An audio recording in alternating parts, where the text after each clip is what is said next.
Ali Gold did say that there's a big deal that they're clearly working on. Whether it comes to pass, whether it happens quickly is a totally different thing. There is more to come. So is that name Gakpo? Apparently it's not Savinho. Who is that name? Who is this magical BOMBA? It's still doing the rounds. Yeah, but it's interesting when we talk about this quote-unquote secret BOMBA, because some suggestions have been said that this signing is one that we're working on before we sign Savinho.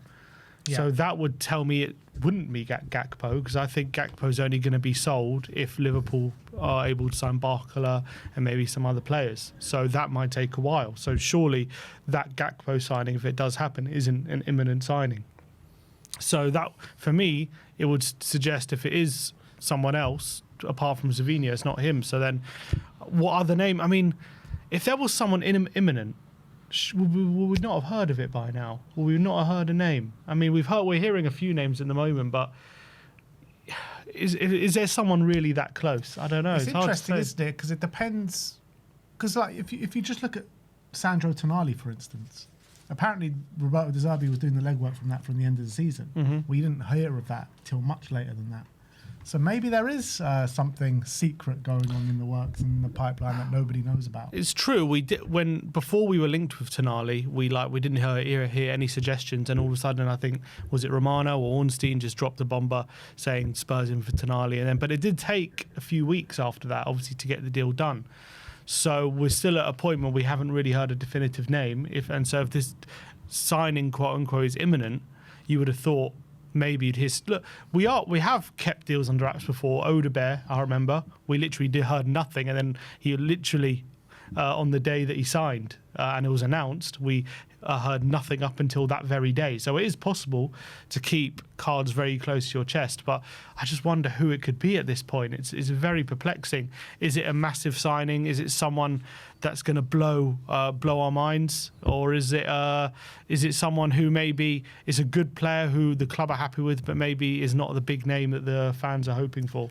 Well, Ali Gold says big deal, big deal. But money-wise, it might be. Big deal. Come on. Money-wise, it might be. Name-wise, is it? That's the question. The thing is, like, the only big deals that come to my mind is Osimhen and Harry Kane. When people talk about big deals and big bombers, Yildiz? Yeah, him as well, 100%. But apart from that, you're looking at the names. There's no one that represents like big deal in terms of how the fans think of a big deal. Like a special player, yeah, marquee signing kind of thing. When we're talking about the likes of Gakpo and Savinho, obviously I think they're good signings and I'm happy with them, but they're not like statement signings, are they? They're not like signings that make you go, wow, like we're really pushing the boat out here. They're good signings to improve our attack and I want them, but they're not like these big marquee signings. And that doesn't really bother me if we're not getting a marquee signing, as long as we're getting players that improve the team and as long as we're getting a team that can compete. That's all I care about. But obviously when there's now heightened expectation about what this name is, isn't there? I think the one name that has been put out there that it could be is Omar Mamouche. Because obviously when the Bomber thing first dropped, they said, why put some suggestions that the name could be Omar Mamouche. Obviously he pivoted to Cody Gakpo after that. Ali Gold has said that Roberto De Zerbi very much likes Omar Mamouche. So could it be Mamouche? Could be. I like him as a player. I think he's a top player as well. I think he would really improve our attack and can play in the 9, can play a bit deeper as well. I think he's the kind of player De Zerbi would love. Is he how much would we have to pay for him? It doesn't, whatever, that's regardless. Is he a bomber signing? Probably.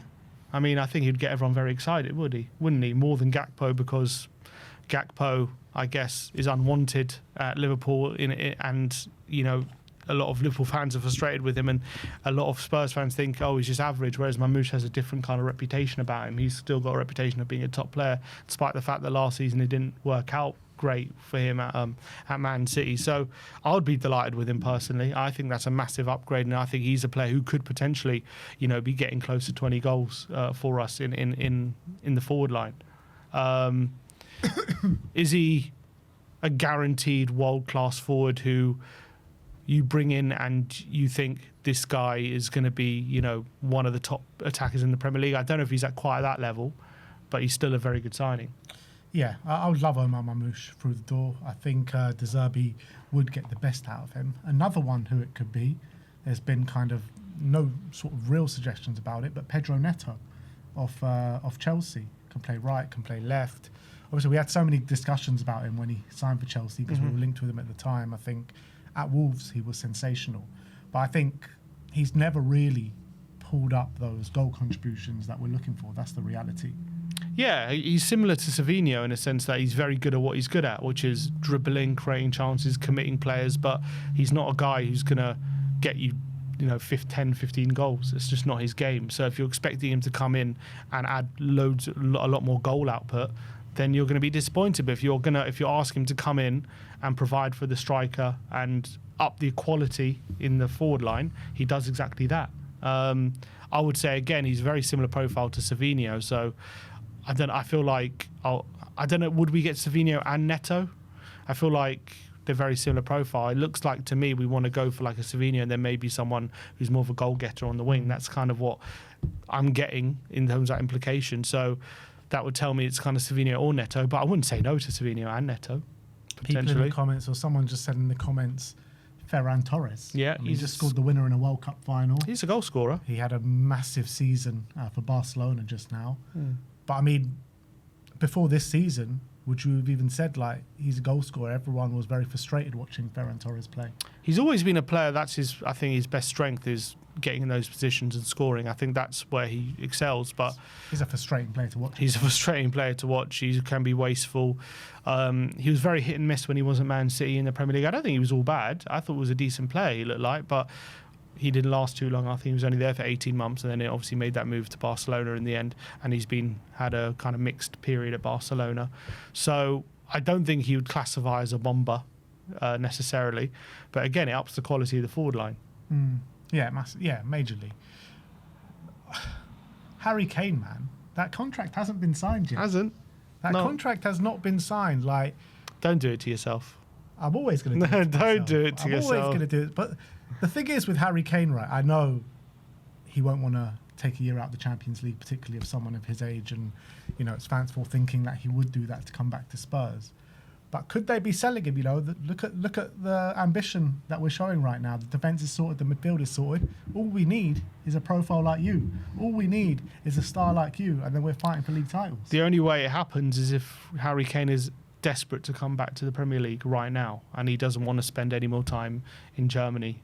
And is he? I mean, judging by what he says, he seems quite happy at Bayern. So that would suggest to me it's a no-go this summer. We could try and sell it to him, but I don't know if he would buy it. I don't know if he'd be sold on it just yet. I think for him it makes more sense to spend at least a year at Bayern and then assess his options next season. God, I would do unspeakable things to get Harry Kane back to this football club this summer.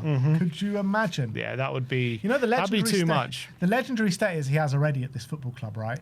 If he came back to Spurs a year outside of the Champions League with no European football at all, wow. That'd be a stuff of dreams. That would be things that doesn't happen to Tottenham, those kind of things. We don't get that kind of happiness. I would love it, obviously. What, Gareth Bale back in the Conference League here, was it? Or Europa we did. League? He wasn't quite Harry Kane level. Was it Conference League or Europa League? It was Europa. Yeah, Europa League. He wasn't quite Kane level at the time, I think it's fair to say. As Mourinho said, he was more interested in golf at that point than he was in football. But obviously, he was quite good, I thought, when he came back. He wasn't like incredible, but he was decent. He was very underrated. He was good. He wasn't like, he didn't blow anyone away, but he was good. He was definitely not the Bale of his best. And he definitely wasn't like Kane, who's still at the peak of his powers, isn't he? So I think it's a very different circumstance. I would obviously probably give my right hand to have Harry Kane come back at Tottenham. It would be an incredible sight, and get everyone so excited. And it would just having Harry Kane back in a Tottenham shirt would be the stuff of dreams. I just can't see it happening this summer. Yeah, me neither, to be honest. But there is a bomber that they're working on. There is. Who is it? We need to know who it is. When did De Zerbi make those comments? It was just before the Chelsea game. So what? We're like, the Chelsea game was on Saturday. So yeah, we're just like. It was like Friday, wasn't it? It was on Friday. Yeah. So it's been so many days. Or maybe Thursday, because it wasn't in the press conference. I think it was the day before. So maybe Thursday. So it's been like quite some time that's elapsed since that press conference, and still everyone's in the dark who this bomber is. Ali Gold's still banging on about it. Still banging on about So it. either they're keeping their cards extremely close to their chest and there's something just waiting to happen and it's going to break any moment, or they're not as close as we think with this signing, and maybe De Zerbi was putting pressure on the board to get this deal over the line, whatever deal they're negotiating. It's hard to say, but we don't know what the truth is, but it's anyone's guess at the moment. I know. Well, if you've got any guesses that we haven't mentioned, let us know in the comment section below. And also, let us know, out of the names that we have suggested, who do you think this secret bomber is that Spurs are looking to bring in? Apparently, Spurs are working on a deal at this moment in time to try and get this bomber over the line.